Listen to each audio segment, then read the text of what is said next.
again, like 4 of you. I appreciate 4 of you though. Today,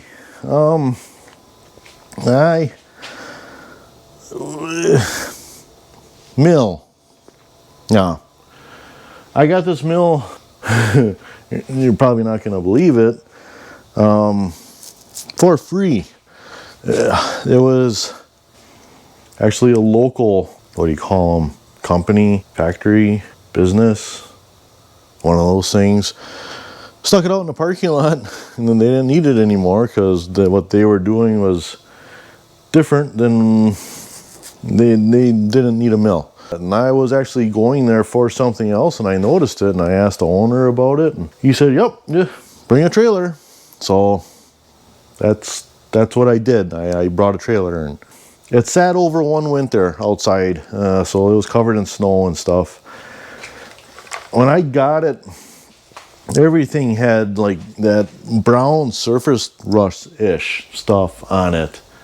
The motor still turns, even though half of this upper cover plate is broke off, so water did pour down through there, but motor still turns. I'm hoping it works. I don't know. This video, what I'm going to be doing hopefully is powering it. I have this Automation Direct VFD. This is a Durapulse. I have the same one on my lathe in the back, and I have another one that I want to put on my other mill, the Lagoon FD2 in the back. These are very nice units. This is a GS3 22PO. That means stuff, things. Basically, it means single phase 220 in is 3-phase 220 out. This one is only rated for 2 horsepower, which this is a 2 horsepower. I typically try to get a horsepower over, like the one on my lathe is a 3 horsepower, and the one I have for my mill in the back, even though that is a 2 horsepower, I have a 3 horse VFD. It's just easier on the VFD if you overkill on them for driving whatever motor. This one is a 2 horse. It was cheap. Yeah, cheap. This mill will be replacing my drill press you see here. I mean, it works and it does everything I've ever asked of it, but it was free. I went through and I stoned and cleaned all the tables, the slides. It was actually the only way that seems to have any wear is the Y-axis. Anyhow, every other axis, every other axis, X, the knee, you can see all the scraping marks in here, or the flaking that they do for oil retention. The only one, like I said, that has some wear in it is the Y-axis, and even that is minimal. Like out here you can see all the flaking yet. It's just like right in the center. So whatever operation this mill was under in the factory, I keep these towels. These are oiled towels, by the way. I just keep them on the ways to keep them moist. Then you don't get rust. So anyhow, whatever operation this mill is doing every day, I assume was just basically back and forth. Maybe it was like drilling a hole, move it, drill a hole, you know, back and forth, back and forth. The ways for the turret to go back and forth, I cleaned those up. That was actually stuck. Pivots, I basically dismembered or disassembled this entire mill down, left the knee on, and cleaned everything and put it back together. I didn't have to rebuild anything. You could probably see this one part here. It's the lower belt housing casting. This was broke from them moving it out of the factory. They broke this part with the forklift. I don't know how, but it was broke. This, even though this is an Exacto mill, this is a clone of a Bridgeport. Every one of them is. This part is a Bridgeport part, so it bolted right up, everything lined up. It was perfect. Just some of these clones are so close that the parts are interchangeable. Spindle bearings, I'm hoping they're okay. When I had it apart, I did see some like discoloration in the balls.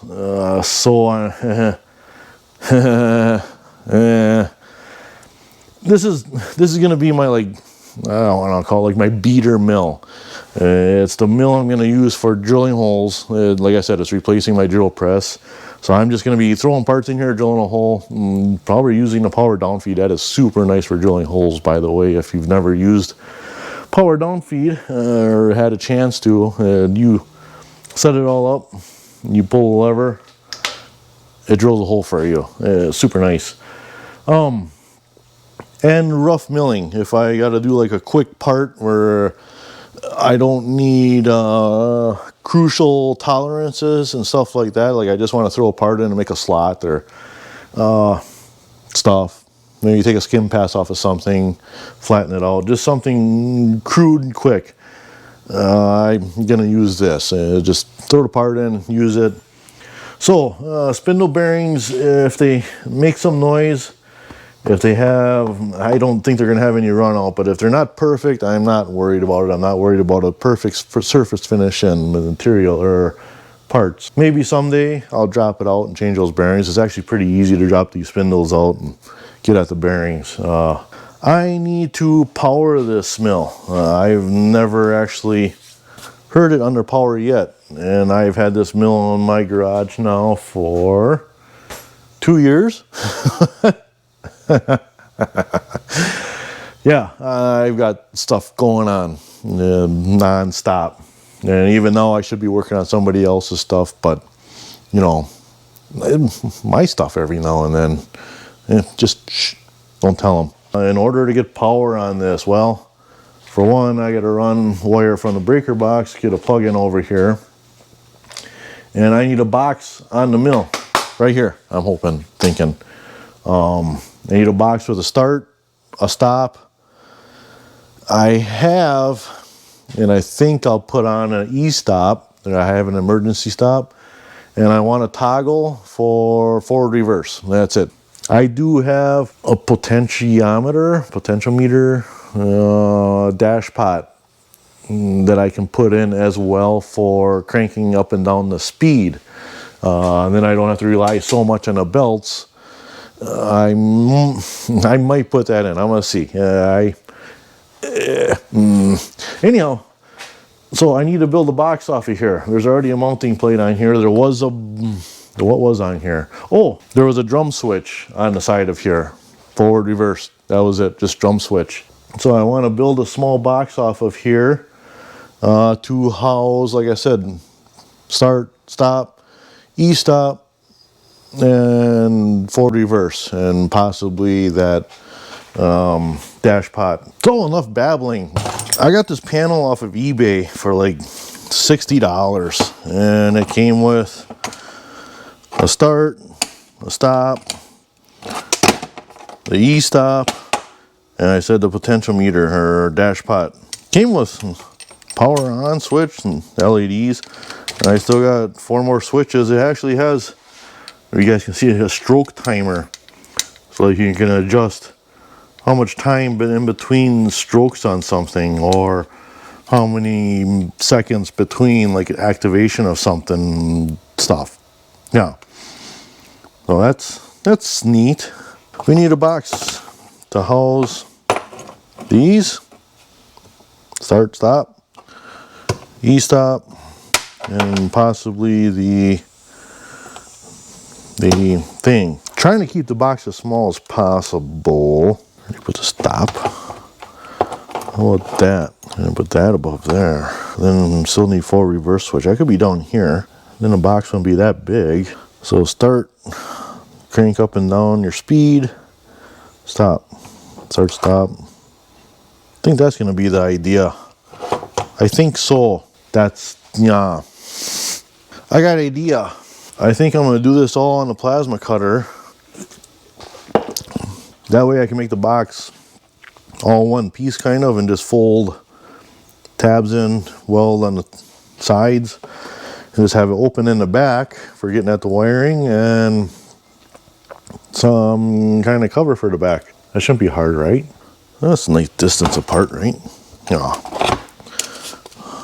So that's 4 inches. Man, that block is huge for that E-stop. To get a toggle switch in the bottom there, we're gonna have to go to like 5. Oh yeah, and then we need a tag on there yet? Holy crap. 6 inches. And all these holes for all of this junk is 1 3/16. The only one that's tiny is this one, the potentiometers. That's 3/8. Okay. There's our work order. You guys aren't going to be able to see what I'm doing here, but there's one of the guys on one of the machinist forums. He just loves when I talk about my Dell computer and how it's just reliable as an anvil, so I had to mention that. I'm going to transfer all these specific drawing things to this thing, and then we're going to do a thing over there. Okay, here's the plan. Potentiometer on, off, E-stop. Toggle switch will go down below here somewhere.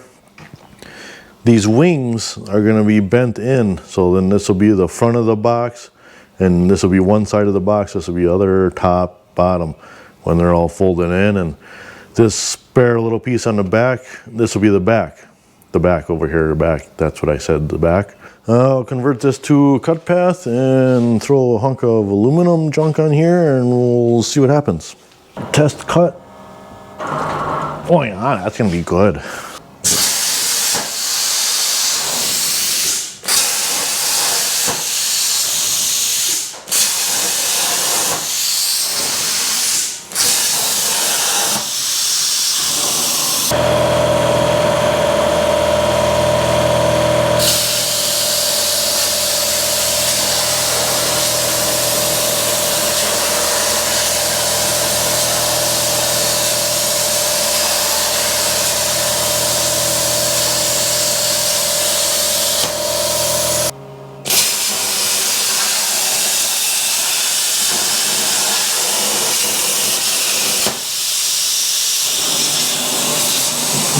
And that'll be the rear plate for the box once it's bent up.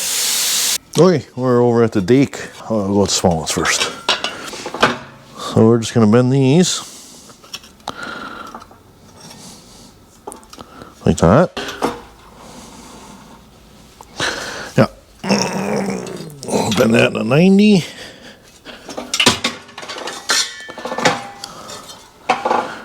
Bend this side into 90.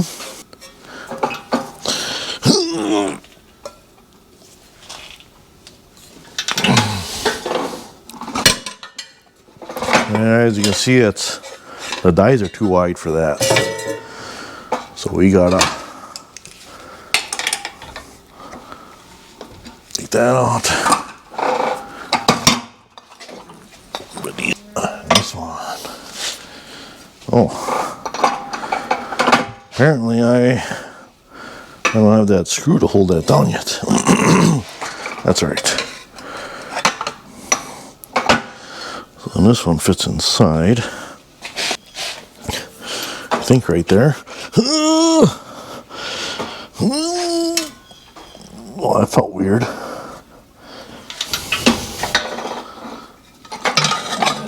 Almost felt like it. Not too bad.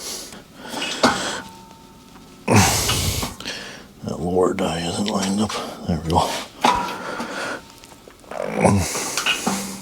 Still isn't lined up good. Ah.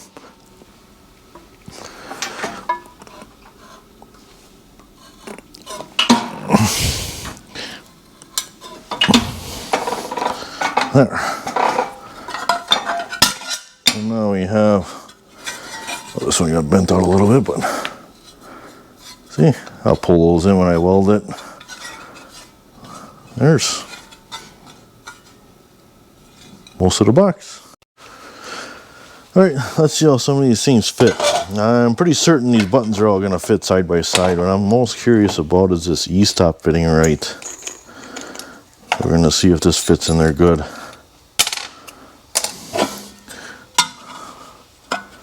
So that should fit in there. Oh, these holes are snug. Yeah, zip these out a little bit.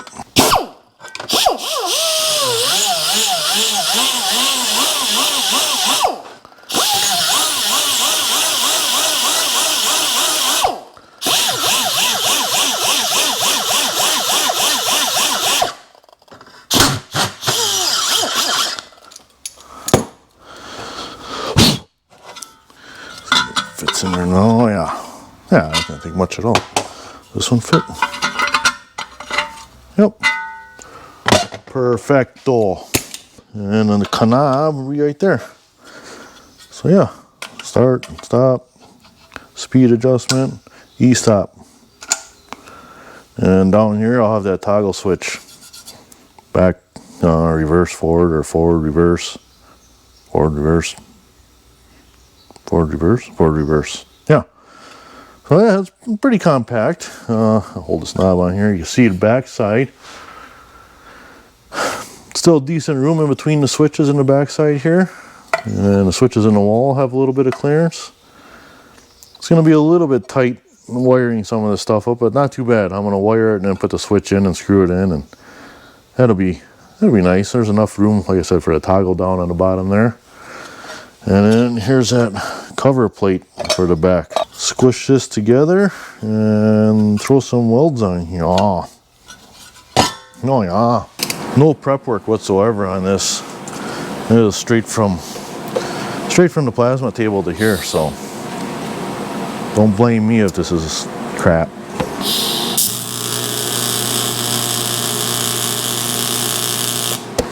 Oh, you know what is crap?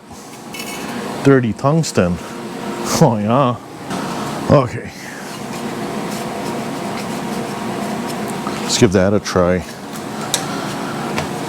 That's already contaminated, so just don't pay attention to that.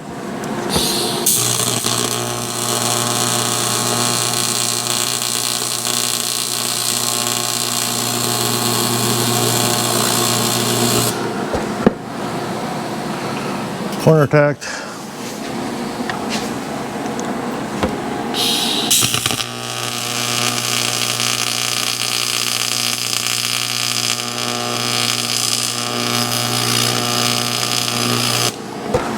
Corner tack.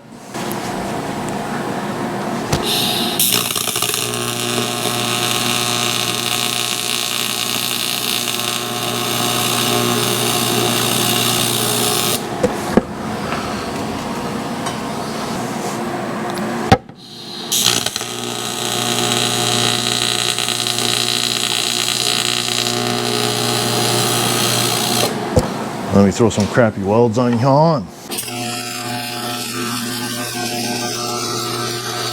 This one I'm going to be trying to freehand because this is hot and I can't put my hand on here, so this is not going to look nice.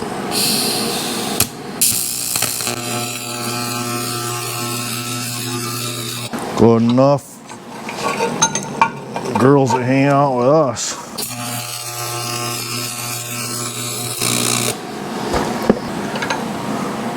Either way, we got, it's hot. Oh, it's hot. There's box. Where's that plate? Goes in the back. This should be pretty close to fitting right now. Oh yeah. Super random hunks of aluminum here. Toss those in there and weld them in. Something like that.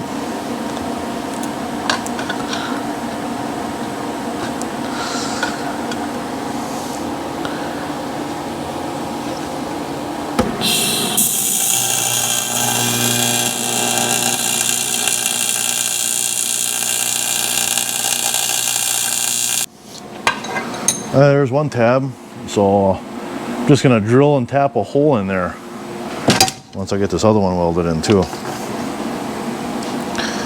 And then that will be for holding the rear cover on. There. Tabs are welded in. Right, they should fit right down in there now. Right in there. There. You guys can see it's nice and flush. There is our box. Well, that was easy. That's hot. Right. Now, what kind of screws are we going to put in there? And for figuring out drill for tap, what I typically do is go through these holes and just see which one the tap fits into, and you get like, you're not gonna see, but like you get like 2 threads up on the tap, or a single thread up on the tap, depending on the size of the tap. I guess it's a little bit different. So like, that one right there. So if you guys can see, I put this tap down in here. Let's see if I can see what you guys are seeing. And if you can get just the bottom of that tap to go in that hole, see it goes up 1.5, almost 2 of those first 2 threads of the tap. That's just, that's how I pick out my taps, or drills for taps. That's what works for me, I guess. To make sure your holes are lined up with the cover with the drilled hole, you just, or the tapped hole, you just drill both of them at the same time. So right there.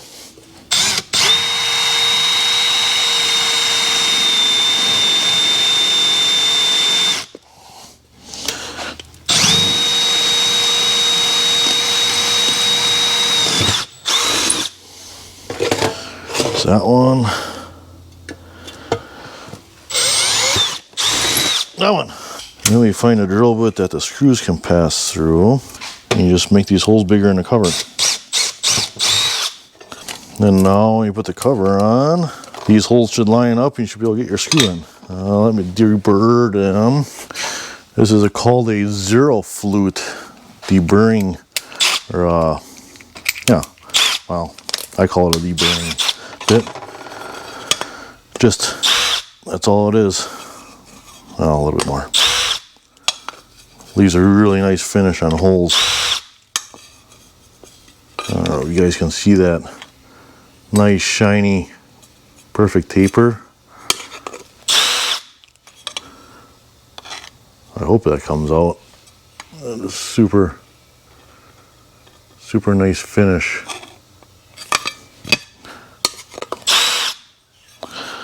D-Bird. Mazel.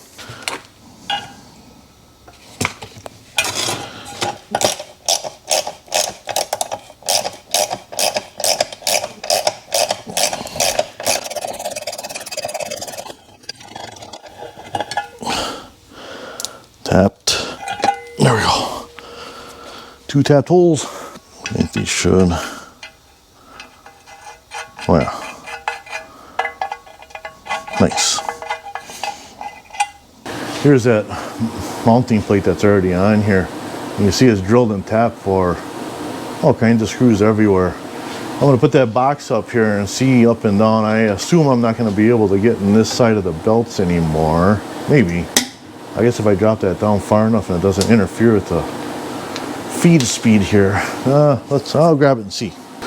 So it would be like that. To be able to clear this, it would have to be right at the top.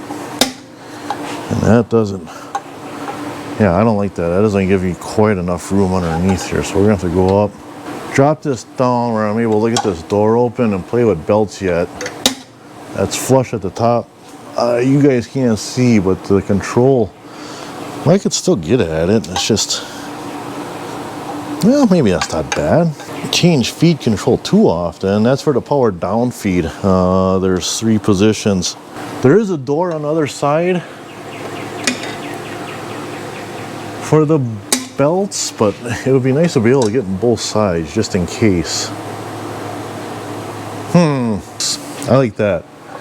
That's what I'm gonna do. I'm gonna go all the way up, bottom of the box, flush at the bottom of the bracket, and that's where it's gonna go. Right now. Yeah. So, good argument. I mean, you get it, Dean. All right, so yeah, potentiometer is the top. This is the bottom. So we're gonna set it up right there. just like that. Oh, that is, those rear screws are really close to the, they're really close to the edge right there. Unless I just make these two holes, these are the ones for mounting this plate to the head, or to the belt housing. Unless I just make those pass through and put longer screws in here and just sandwich this in between the box and the belt housing, and then I just rely on those two screws. Why wouldn't that work? Why wouldn't it? That would work, right? I guess it doesn't hurt to try. I'll just drill those out and stick it up there and see how floppy it feels. This is just some emery cloth on the block, Bondo block.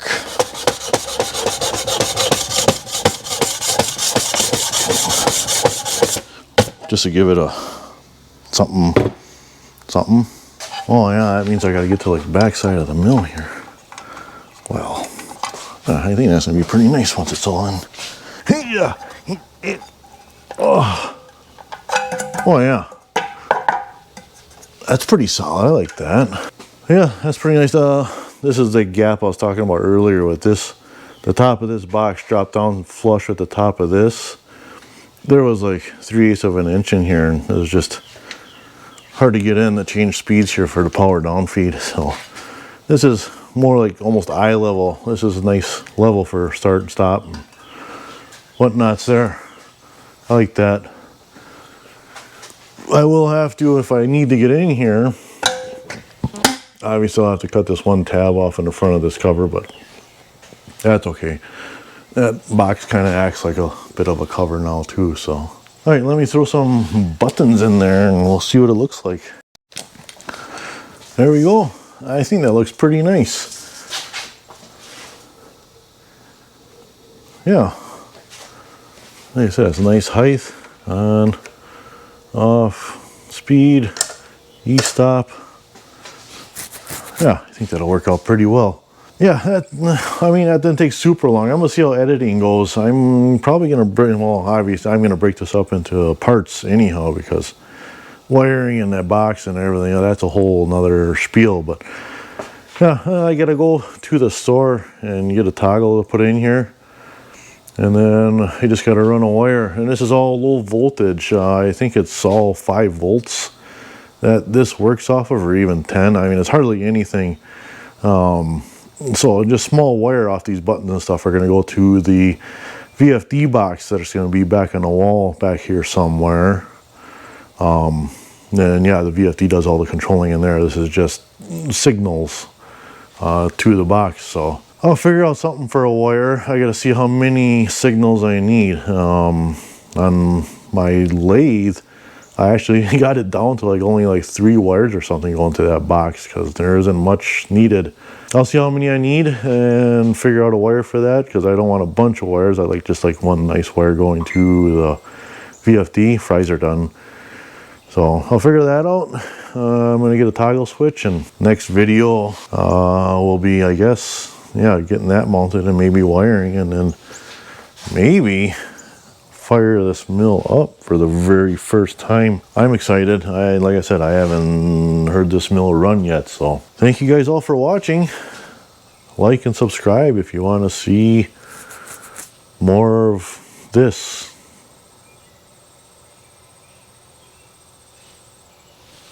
Thank you very much for watching.